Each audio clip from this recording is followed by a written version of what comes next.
Welcome back to another episode of the LSC RE podcast. New name, a new guest, and a new friend because we finally met in person. Andrew, I've been working with you and the SWAN team now for some time. Seems like a couple of years at this point, probably is about a couple of years. And I can't speak highly enough about the interaction that I had with you, but also over the course of the years, how incredible your team is. Very professional, very prompt. When we work with Lucas, he's awesome. He gets back to you quickly. And as people who do that as well, I just am so appreciative. But without further ado, Andrew, welcome to the show. And how are you today? Hey, I'm doing really well. I mean, it's a true honor to be on the show as a listener to finally be on the show. And it was. I mean, we had such a great time at the summit. I mean, y'all outdid yourself. It was a phenomenal event. I got to meet all of the team of Lone Star, and they were just so hospitable and so on top of it. I was not shocked, though, because how you run your business, how you run your properties is not shocked when I see an event and I come to it and just pleased to see how well y'all can execute. Yeah, well, I appreciate that. We do put a lot of thought and effort into it. And uh, if you or anyone who attends any of our events is going to go as far as to traveling for you, just up the Eastern Seaboard there. But for myself, coming from Phoenix and people that were from Spokane, Washington were there, from San Diego, from Miami, from, even New York City and everywhere, obviously in between, which is the entire country. But everyone came from somewhere. So if you're going to give us your time, your energy, and your effort, we got to do the same and then some to bring it to everyone to kind of provide value. And even if it's for other people who are looking to raise money from yourself or anyone else in the room, we want to make sure that you have the best things to say about Lone Star and that we took care of you and we hosted and wine and dined you nicely. So glad to hear that you had a good experience there. A first of many events we hopefully do. And then I guess Rob and I now owe you a trip to your neck of the woods. So I look forward to coming out to that vicinity at some point. Yeah, anytime. Yeah, and for the audience, let's get right into your story and who you are.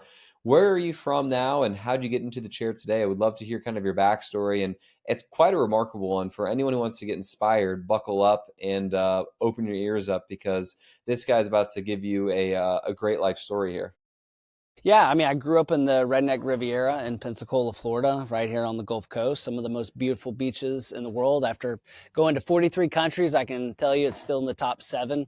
And that's always been home. And so both my grandfathers were Navy officers, and my dad worked for the federal government. And my dad was an Amway salesman, and he went to one of these conferences. He was the poor dad in the book. I mean, my dad was rich in integrity, rich in so many things, but not in financial literacy. No one had ever taught him how to manage money well. And he said, son, you need to read this purple book, Rich Dad, Poor Dad, and don't make the same mistakes as I did. And when I read that book, like so many other people have that are listening to this podcast, it flipped my world upside down. Like when I was literally flipping hamburgers at McDonald's, like I fell in love with an idea that I could make money while I was sleeping. And so I started peppering my parents with questions like, what about compound interest? And what about this? And they're like, hey, you need to go meet our financial advisor. So this Mr. Miyagi figure, Craig, took me under his wing. He said, I will pay you a whopping $0 an hour. You should be just happy you're here. And I'm going to teach you everything you need to know about money. You can take out the trash. You can fill out the financial models, but I will teach you about money as long as you show up after school at noon.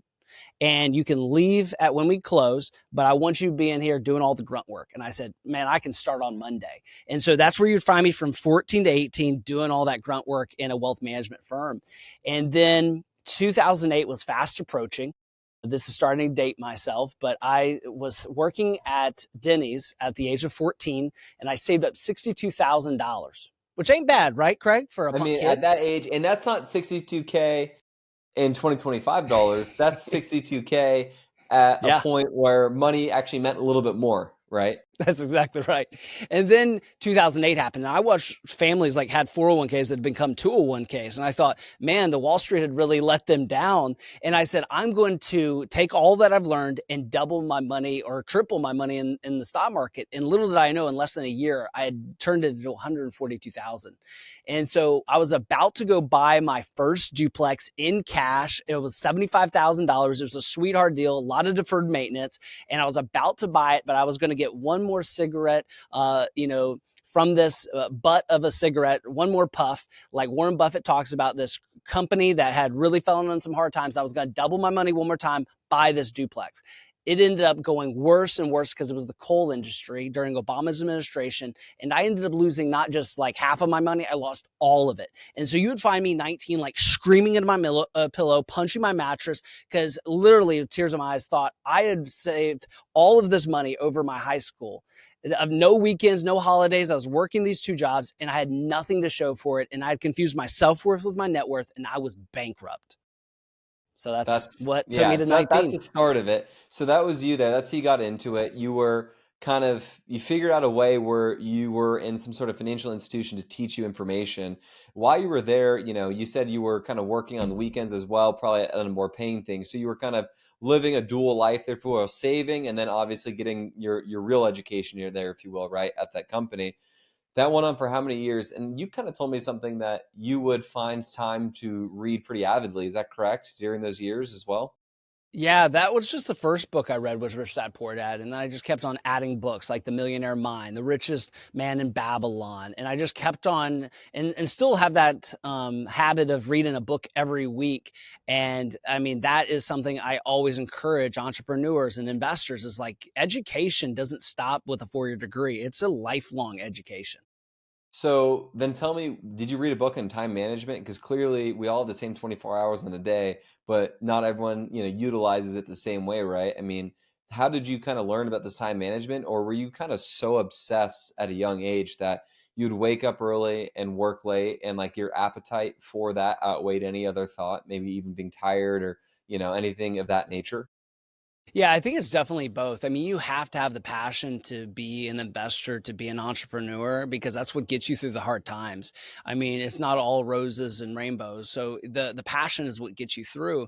But I would say that time management is obviously a key to anyone's success. Like we all have the same 24 hours. Donald Trump, Elon Musk, you name it, has the same 24 hours. The difference is how effective they are with the time. And everyone's busy. I just hate that word.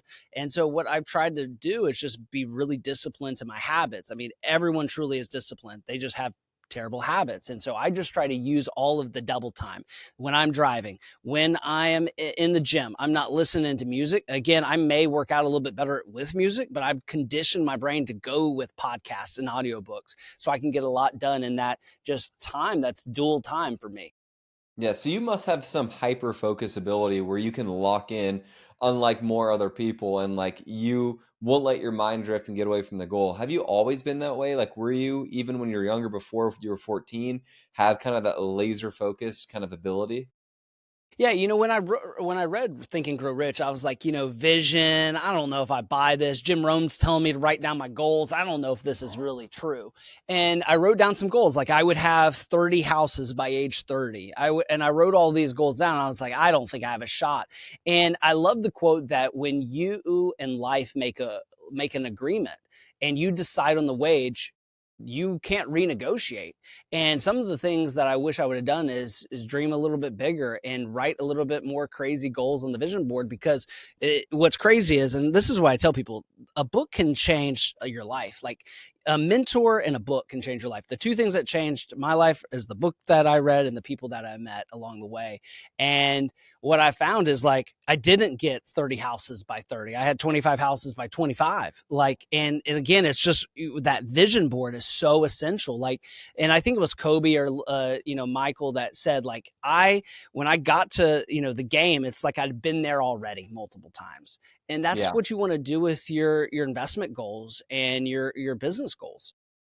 Yeah, and that's kind of training your mind and also being disciplined enough that when you actually have the money and when you've achieved that you actually execute correctly, like you've seen that play before, like you've seen that game before, where you have this kind of historical Rolodex to make the wise choice to deploy your dollars in a smart way, not a company that collapses, during a difficult time there. But you brought us up to 18 and your mom made you go to college. Is that correct? Otherwise, I imagine you would have gone straight away. So your mom made you go to college. Can you talk about that for a second? I'm not like Rob. I could have been more successful if I skipped college. I'd be more successful like Rob if I had just skipped college. But I went to college because my mother said she had paid for it. I had bright futures. I had scholarships. And so I said, you know what, I'll go. I was a very reluctant finance student. I didn't want to be there. The professors could tell because I had a lot of real life experience, but I didn't think that college could offer me a lot. Now, college did offer some really great things like completion, proof of completion.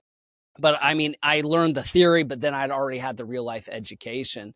And this is one of those things where I encourage families, like, you should probably still send your kids to school, but don't devalue that self education, because that's where I picked up so many great principles. And then at 19, I'd picked up the pieces and I said, one, I'll never not give away more money, because you can't lose what you've given away. And then I am also never not going to be diversified. And so I started SWAN Capital out of my trunk. I started seeing my own clients at 18. And then I just, those brave souls that would hand me $500,000 checks at the age of 20 out of my trunk with the Camry. And it was just one of those situations that I'm still shocked at how brave they were. And then we had a lot of success early on. But I was going to give you a hot take, Craig, while I was thinking about, we were talking about vision. And I've never said this, but more and more I just think, and I know this is going to be controversial, but I think a lot of people have the imposter syndrome, because sometimes success happens overnight. But when you put in all of that hard work and you've had that vision, you've had that goal setting, I think you have less and less imposter syndrome, because you're like, I was preparing for this my whole life. And in fact, I'm surprised it took so long, because I'd been visualizing it so long. Yeah, no, I know what you kind of mean, and for you to kind of get where you want to go, you have to kind of see it. There's the imagination. It's like it kind of helps you get into a flow state, but it gives you a North Star. And kind of Rob and I speak about it the same way, where, we're kind of building the vision of the business we want today that we would have in 10 and 15 years. So what decisions do you have to make today that complement your future $5 billion portfolio? What choices do you have to make from Exactly. the capital partnerships you have to make? And how much work do you put in today to build the correct relationships to, make sure that everything is dialed up? So when we are at 5 billion AUM or whatever we choose to get to, it's not like, oh, well, what next? It's just you can grow and be smart and wise and kind of lead yourself there with the right thoughts and obviously with the right work there. But you went to college, and I guess this when we were actually initially speaking in New York, which was I knew you graduated college early. So you graduated college in 3 years, but during that time you were also starting to acquire clients from a kind of working relationship as well, or getting to invest dollars. What brokerage shop were you at? Were you an RIA at that point? I guess what Yeah. was the roadmap there? So can you kind of walk through that? So you graduated in three, but during that time you started to build out your book of business, correct? Yeah, I was blessed to be born in an RIA and an independent firm. So I've always been agnostic with investment vehicles. And so I said, you know what, I'm going to go the same path of being agnostic. I'm going to have no shingle that I have to report to, no shingle, no dealership that I have to report, no products that I have to sell, no investments I have to sell. And I started with just guerrilla marketing. I actually started speaking at assisted livings and nursing homes. And you can speak to anybody if you've spoke to a group of 40 people that you're trying to keep them awake with what you have to share, because it's so important. And so, and I realized I was an old soul. Like, I loved hanging out with 80-year-old and 90-year-olds to hear their stories about the Korean War, World War II. And I just really loved the time I spent with them. And that's when I realized, like, I wouldn't specialize in working with anybody but retirees. Now we have clients that are high income earners. They're children of clients. They're people that have literally been on the door and said, hey, I make $500,000 a year. I'm an accredited investor. I want to invest with y'all, but I'm not a retired person. I'm like, hey, we won't treat you like a redhead stepchild, but that's not who we specialize in. And if you're aware of that, then I'm okay with that too. But we specialize in retirement because I've always been an old soul. Yeah, so everyone, for those who may not know, if you're a capital raiser or if you're a sponsor, you really need to know this, but this is called an avatar. An avatar is basically a profile of clientele that you kind of attract. For us, I think we kind of attract more of the sophisticated person who's looking to diversify their portfolio there, if you will, from, stocks, bonds, stuff like that, maybe get exposure to other markets that they're not in themselves. That's kind of a niche that we play in. But Andrew's saying here that he had a avatar just from a gravitational pull to those who may be in the retirement bracket, which makes a lot of sense. Why? Because, well, younger people tend to not have as much money as what, maybe older people, right? Particularly for what you're looking to do, maybe some alternative investments. A lot of these individuals might have, the typical dollars and, their Morgan Stanley account or their Schwab account or whatever it may be, their Chase, their UBS. But going to an Andrew is a perfect fit because they might have dollars outside of that from their current advisor into kind of something that Andrew has to offer there. Yeah, and again, it's understanding your geography and that client avatar. Like we have more veterans per square inch than anywhere. So this is not a place where people go to work like New York City, but this is a place where people go to retire. And so I knew the space that I'd lived. I've been raised here since my family goes back since like 1850. So I knew that like this is the town. It's a military town where people, maybe become a pilot here and then they come and retire because it's so beautiful. Yeah, I mean, I love that thought, and it's such a great and interesting thing that you did. And the thought I have right now, just for all those to grasp this, is riches and niches. Know who you're selling to. If you're selling to no one or everyone, you're selling to no one. So just know who you're talking to, what triggers that, and how that all works. But you started selling, you started raising those dollars from your Camry. Out of curiosity, what color was the Toyota Camry? That was a ruby red Camry. And Okay. this is a true story. I actually had to get jumped off by a client that had just handed me a $200,000 check for an investment. And she was like, I just handed you $200,000. I said, I know, but I'm trying to be frugal. I'm trying to save my money, but I didn't change out this battery. And can you jump me off? And she just looked at me so weird, like she had buyer's remorse. And we jumped it off, and Can I have it that worked check out for back? both of us. Yeah, yeah, Can I get that that is. back? Yeah, upon consideration, but no, I love that, and I think about this all the time. My dad is a financial advisor. He worked, Morgan Stanley and Payne Weather, Smith and Barney back in the day. Every shop you've heard of him, that's where he's been. But he's more in the traditional world there. But one thing you'll learn if your family members are in multifamily or if the financial service business is that if you're not frugal and those people aren't tight with the buck, that is the last person you want to work with. If you have a financial advisor, by and large, driving around a Lamborghini or Ferrari, that is a massive red flag. So it's great It's to a true hear that you, story, Craig, yeah, that I couldn't watch Ozarks because he was a financial advisor in the show Ozarks on Netflix, and he drove a Camry, and my wife was like, "That's you," and I was like, "That is me." I said, "They're making fun of me." He like eat off his kid's plate, and I was like, "That is so me." yeah. My brother does pretty well, and he drives his RAV4 around. There's nothing wrong with the RAV4s, but it's a reliable, practical car. He could probably drive any car he wants to drive, but he's a sensible man, and that's why my money's with him as well. So I love those thoughts there. But so you found Swan. So Swan is the most beautiful name for those who don't know. What is Swan an acronym of? Yeah, for a retiree, you don't want to, for anybody for that matter, you don't want to worry about your money, and you want to have peace of mind with your money. You want to have confidence. And I sat down there with my dad and I was like, I want clients to sleep well at night. And he was like, Swan. And I was like, what are you talking about? He's like, no, Swan. I was like, that's perfect. Because that's what we all want, right? With our money. So when we invest in multifamily, we invest in Lone Star, we want that dependency of cash flow. We want to be able to depend on that for some of our living expenses. We want the predictable and steady growth. And that's what clients are looking for all of their money to do. Yeah, I mean, such a great name. I mean, such a good name that if we could, we would probably acquire that name like many other people would like as well. But happy to at least working with the guy who is with the title there. So with that said, you started raising money. What age were you when I guess, when you were driving around that beautiful red Camry, starting to sell out of your car, starting to acquire a book of business? At what age was that roughly? I guess what was your strategy then and what is your strategy now? Like, can you holistically talk about how you deploy, what you're looking for, all those sorts of things? Yeah. So what happened was, as I picked up the pieces, I said I want to start investing back to my rich dad poor dad roots, and I'm going to start investing in real estate.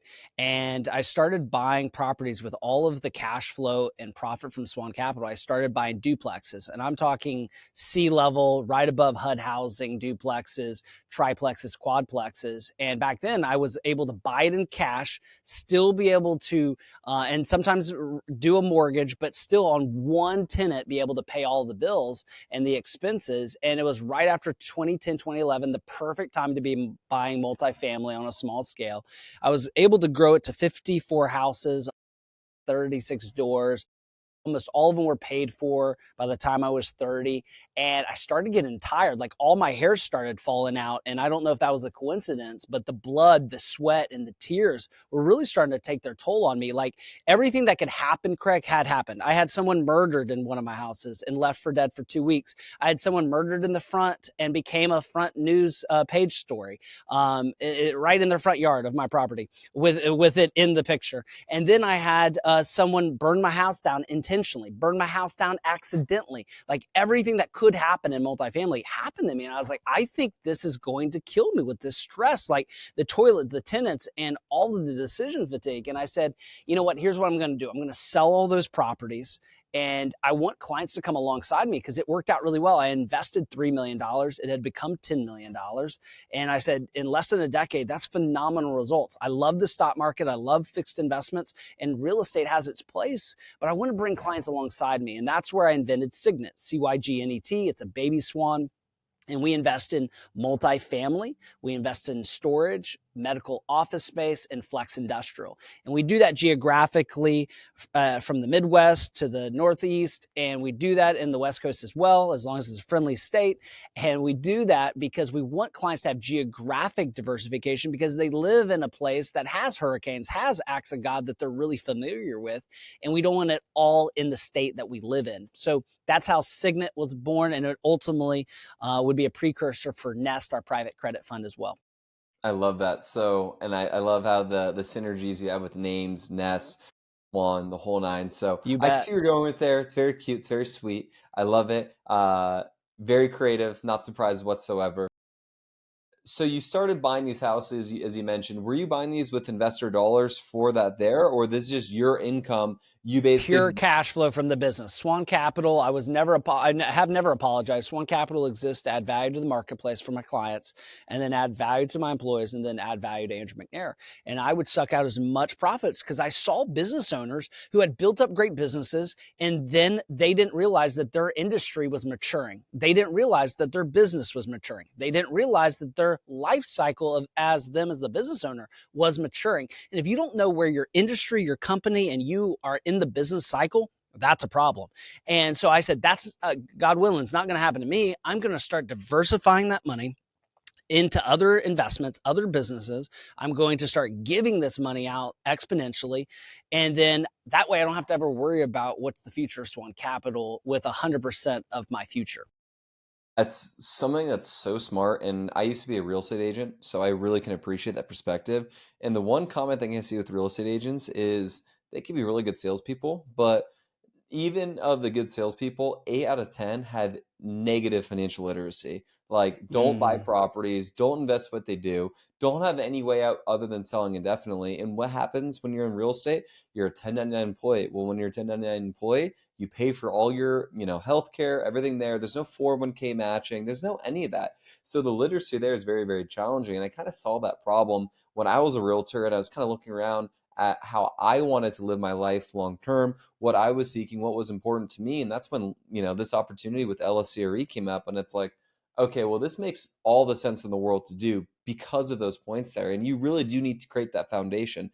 Having your own business is good, but there's some pros and cons associated. And I'd rather have a slice of the watermelon versus 100% of the grape. So that's super wise, though, that you basically took the proceeds from the value there, you acquired those houses, and then eventually you sold them. But when you were kind of raising those dollars in the early days, were you basically diversifying in the portfolio there for your clients? Were you putting into the stock market and other kind of entities there? Or were you always co-investing in these multifamily opportunities as an RIA?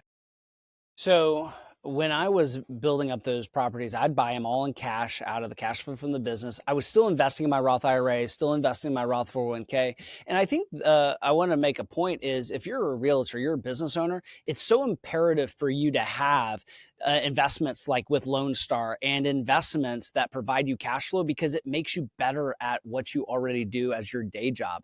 Like because I have $2 million of my own money in Cygnet, because I have my own money in my SWAN portfolios. We actually manage our own portfolios here at SWAN Capital, whereas 100% of my equity money in SWAN Aggressive. Why? Because I'm asking clients to invest in something. Why wouldn't I have all of my own Roth IRA, Roth 401k, my wife's money in those portfolios? And I think as a realtor, for example, you should own real estate because it'll make you so much better as a buyer and seller representative because you understand what they're trying to solve for because you're a real estate investor yourself. And that's why I recommend many business owners have both passive real estate and both active real estate so they have an appreciation. And I think business owners are really positioned well to be an active and passive real estate investor because they understand business, they understand profits and losses, and they understand P&Ls. No, So super go ahead, wise. Greg. Yeah, no, super wise. Continue your thought. I was just going to say, yeah, I raised all that money privately, then sold it, and then Cygnet, we raised client capital into it. And so my belief is for most retirees, they should have probably 30% of their assets in public markets, think traditional ETFs and stocks. Generally, most of our clients have about 15% in Cygnet and real estate, another 15% in private credit and energy within our nest, and then the rest goes to fixed investments.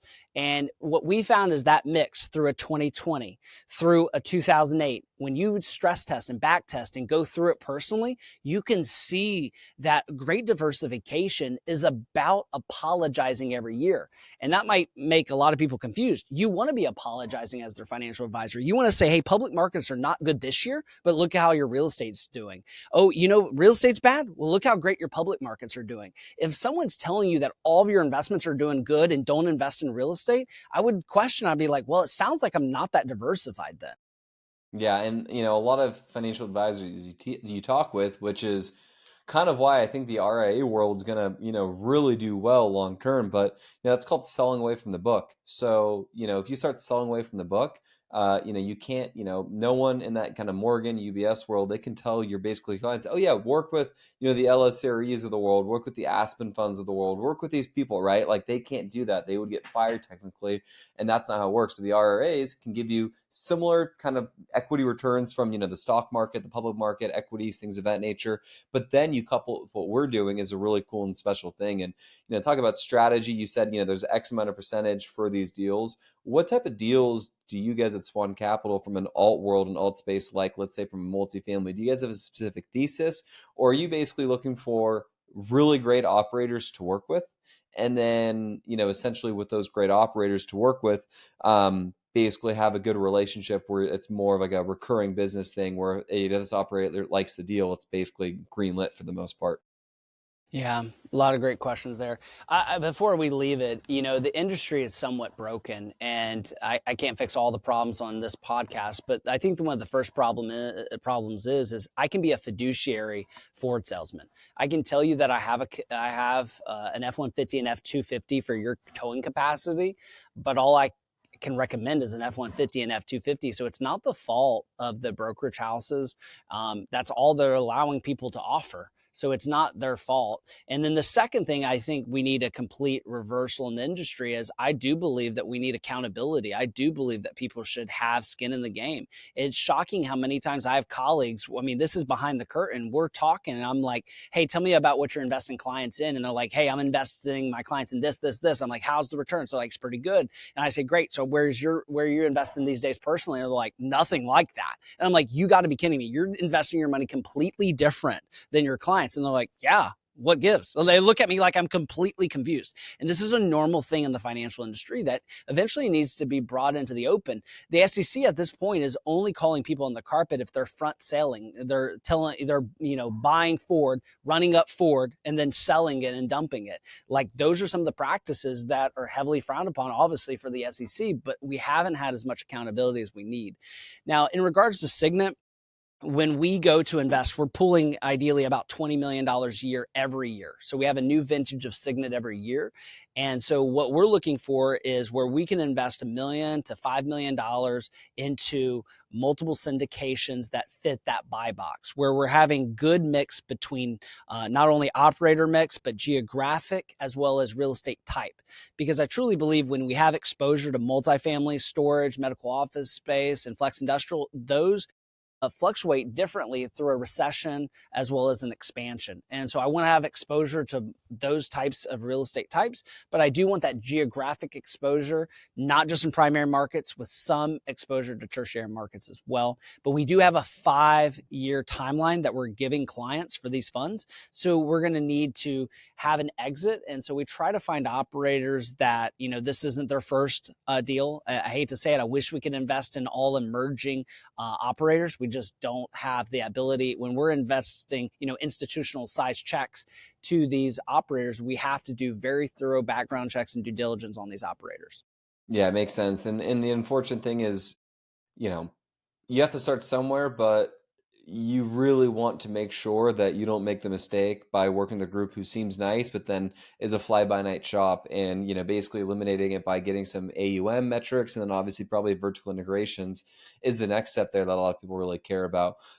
So that's great to know there. And I think you told me something interesting about your employees as well, which I think you said all of them invest a very large portion of their income, or I guess their investable dollars, maybe all their dollars with Swan. Is that correct? So basically everyone's Yeah. services. Yeah. Yeah, so our 17 employees, all of their 401ks are invested in SWAN Capital funds. And I think that's very important because incentives drive the world. It's a sad world. It's not a perfect world. It's a broken one, but incentives will lead to some better behaviors. And so we have all of our employees' money invested in our SWAN portfolios. And we actually, because if you're licensed, you actually don't have to have that accredited metric of a net worth or a certain income to be an investor in Cygnet or Nest. So we actually waive the minimum of $100,000 for Cygnet. We don't have to have that accredited status based on merely net worth and income for our employees if they're licensed, so they can actually invest in Nest and Cygnet. And the other cool thing is we actually do a profit sharing of Nest and Cygnet for our team, so that some of their compensation is going to be based on the success of these funds. Makes a lot of sense. So I love that there. And you've got 17 employees. And what is your ultimate goal with relation to getting Swan from an equity under management kind of size? Are you looking to get to a couple of billion? What's kind of your thought there? Yeah, I've had many goals, and back to that vision board, you pass through those goals, and then you're in this period of, reflection and of what you want. And the more I've listened to like the Founders podcast, and you think about like Warren Buffett and what he's built, I mean, a lot of that exponential growth happened at age 50. So I've tried to think about, and I was listening to his podcast last night, and it's a good podcast. And he said, when you build a company, you should think of it like it has 100% of your assets. And when you make a decision, say, if I had 100% of my assets were in this company, I owned 100% of the company, and I was going to hold this company for 100 years, if I use those three questions, is this a good decision? Is this a smart decision for our company? And so I'm trying to think long term as saying, how do we, our near term is how do we get to $3 billion with, less than 10 advisors in the next 5 to 10 years. And that's our goal, is to get there to our big, hairy, audacious goal of helping literally thousands of families here on the Gulf Coast. And so that's what we're shooting really hard for. That's really impressive. I love to hear that. And I think how you think and how Rob thinks is so similar, which does not surprise me whatsoever, that you're both founders of companies and are one for one in endeavors of, making the first company works there. So no surprises at all. And you told me something really special, switching gears back to the house, is that you sold a lot of them, and you also are very faith driven and faith based with your choices there. And if you don't mind sharing some of the kind of how you do things, how you've donated dollars, and then also what you did with some of those houses, actually. I think it's really inspiring in a world that, is not the most generous, and, there's not everyone has such abundance like you've had and be able to create. So would you mind sharing some of that, those stories there? Yeah, so when I lost everything at age 19, I made a promise that I would never just build it back the same way, because I had this greed that I've never heard a voice like over my shoulder like as strong as I had heard it before, and it was always like, you think you've done well with 142,000? Push harder. You think you're making this much money starting off your business, meeting with those first clients? You should make more. And this greedy voice always just kept on pushing. And then when I lost everything, I had no voice at all, and I was like, wow, that's really sickening that I had this voice of greed in my heart. And I said, you know what, the actual antidote to greed is to give. And I said, I've had all this great success with real estate, and one way to not pay any of the capital gains, and the one way I felt really strongly is why don't I just give the money away? So many people have said, I'm self-made, I could do it all over again if I lost everything. And I said, why not lose everything, but intentionally choose that? And that's what I wrote about in my book, The Giving Crisis. And I tell my story about giving almost all my net worth away. And I have actually increased my giving from 10% to 20 to 30 to 40 to 50% of my income. And so that's our goal, to give away 50% of Swan's profits every year, because it takes the wind out of my greedy sails when I have that urge to come back and say, oh, we could grow this to this big, and we can work 24 hours a day, and we can conquer the entire Gulf Coast. And it says, no, actually that's not going to make you any happier. And so to all those entrepreneurs, investors that feel empty, even though you've reached all of your financial goals already, one, I applaud you. That's special to be able to do that. But what I found is most people financially will continually move the goalpost over and over again, and they won't find any happiness. And so what I found fulfillment in giving is saying, hey, I'm going to be the means to an end of a problem.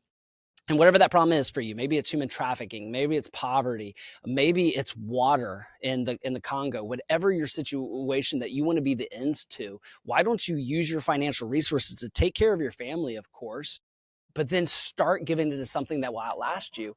And that's what I wrote about in the Giving Crisis. And I feel very passionately about helping people give their money away. Yeah, and that's really something that I need to do a better job of, is not just donating dollars, but also time. Because Yeah. giving dollars is great, but time and mentorship, whatever that looks like, is the next chapter and key to it. Um, and I think it's really beautifully. So first off, thank you for kind of sharing that message there, and also, not just, telling people to do it, but also practicing it, and then also spreading that within your company is really a special, unique thing. So thank you so much for being such a positive force for the world. Of course, of course. And again, team members, they want to work for a company that, practices what they preach with their time too. So not only do we give, but we do shut down the office 4 times a year, and we pick a different charity, and all of the team, which costs us a ton of money. And again, we're not doing more value to the marketplace, but we're actually doing value to the marketplace in a different way. And we're volunteering our time to help out a worthy cause. So we change it every year. And I encourage every business, if every business would do that, imagine if every business closed 4 times a year, or at least close half a day, and went out and send all their employees to go solve something. We don't have a financial problem. We don't have a lack of people problem. We just have a lack of people saying, hey, let's get the resources to where they need to go. And that's the problem. Yeah, a leadership and execution problem, right? Because there's Mm. clearly abundance for all here on this planet. So super cool that that's obviously at the drive there, and I can imagine karmically as well. It's funny when you work really hard and then also you do really good things. It's funny how much gravitational pull you get, and how people want to work with you, and people kind of buy into what your mission is, right? We found that at Lone Star, that the more we give and the more we do for others, the luckier and better we get. It's how I think the world was set up. So, you can fight against gravity, or you can yield to it. Yeah. So I want to ask you something. You've obviously read a ton of books, clearly, since you've been reading a book a week since you said roughly 18. If someone, hasn't really read or educated themselves too much, or maybe some books that are redundant. I mean, when people are saying the same book again and again, like it was for me with Rich Dad Poor Dad, eventually I'm the schmuck who's the idiot for not reading it, right? So that said, what are 5 books? Maybe you can say a bonus one, maybe it's one, maybe it's 4, but what 5 books would you recommend someone young, old, or wherever they're at in life for people to understand and absorb? It could be on a personal side, it could be on a money side, but what are the 5 you would choose, or I guess, plus or minus? Yeah, man, that's so really. I'll give you like one or two in each category. So if someone's starting off and doesn't know a lot about money, I always think The Psychology of Money is a very instant classic that will entry level. I think if you're very smart financially already and you think, hey, I can take it, whatever you throw at me, Unconventional Success by David Swenson is one of the best books on financial planning and asset allocation I've ever read. Then if someone asks me about faith or dating for young people, I say When God Writes Your Love Story and The Purpose Driven Life from a faith standpoint. And then I would say I'm always a big fan of anything Jim Rohn ever wrote or ever spoke. So I'm a big fan of, if you have like some kid that likes to just smoke pot and sit in the back room, get them on Jim Rohn, and that will change their life. And my wife, before we got married, I said, hey, I want you to listen to this. She said, I mean, this is like a different brain groove, she said. Like, no one thinks this way. And I said, I know. And like, it changed even the way that she looked at entrepreneurship and life and motivation. And so I would say those. And then as a business owner, probably one of the best books I've ever read is The Road Less Stupid by Keith Cunningham. Is a fabulous book to teach you how to think about your business and schedule thinking time. So those are my top five.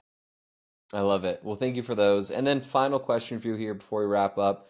We talked about this before, but you have, as I asked you before, a hot take or something that's, contrarian maybe to what people normally think. So I'd love to have you share that thought as someone who's allocated a bunch of capital in his career and has invested a bunch to this point already. Yeah, this will probably get me in trouble. This is really controversial, but I think after literally sitting down with thousands and thousands of retirees, helping 705 families successfully come alongside them to retire, age does not mean that you should take less risk. The older you get does not mean that you should take less risk. And I think that's a big fallacy. I would say it's a half truth. Everyone's telling you the older you get, the more conservative you should become. And I would argue that for a couple points. Number one is that I have clients that retire at 52 and 72. So right there, that breaks the logic. Like, so you're saying that just because that person is 72, that they should be invested conservatively, yet they're not yet retired. So one, it's about the time where you start needing income from your investments that dictates risk tolerance. And I would say number two, it's also based on net worth. Like if I have a net worth and income spend, because I have many clients that live very comfortably on $60,000 that have millions of dollars they'll never spend. And why wouldn't they take more risk? Because they'll never spend it. So if they're not going to touch it for 10, 20 years, you have to remember that Armageddon only happens once. Why not take more risk with those funds? And then you have families that spend $360,000 and they only have $500,000 saved for retirement. Again, those factors is what dictates your risk tolerance. And so when you're sitting down with a financial professional, you need to be keeping in mind it's not just age. That is something that's taught in school, but not a really good real life application of risk tolerance and asset allocation. I love it, Andrew. Thank you so much for being such an incredible guest, sharing your wisdom. I look forward to hopefully having you on in the not too distant future, and ideally seeing you and Lucas and the Swan team, hopefully at some point soon. Where can people reach out to yourself, your team, if they want to learn more, find your book, the whole nine? Yeah, so my book is on the Amazon as a Kindle, as an audiobook. It's called The Giving Crisis. Our company is Sleep Well at Night Capital, so it's swan-capital.com. You can also check out my podcast, Rich, Young, and Powerful. I've had everyone from Kurt Warner, Larry the Cable Guy, Dr. Ben Carson on my podcast talking about the charities and the missions that they're on, and I spotlight those. And so I can't thank you enough for having me. It's really cool when you listen to a lot of podcasts and you get to finally be one of the guests. So it's really surreal. And so anytime you need me to come on, I'm happy to be there. Andrew, this will be the first of many. I look forward to growing our relationship, seeing you soon, and having you spread your word and your positivity and your incredible message. We can't thank you enough to be such a great partner of ours, such a great client. We're very grateful. My life is enriched because of people like you. So thank you so much. For those who are listening right now, we appreciate it, and we look forward to seeing you next week. Peace.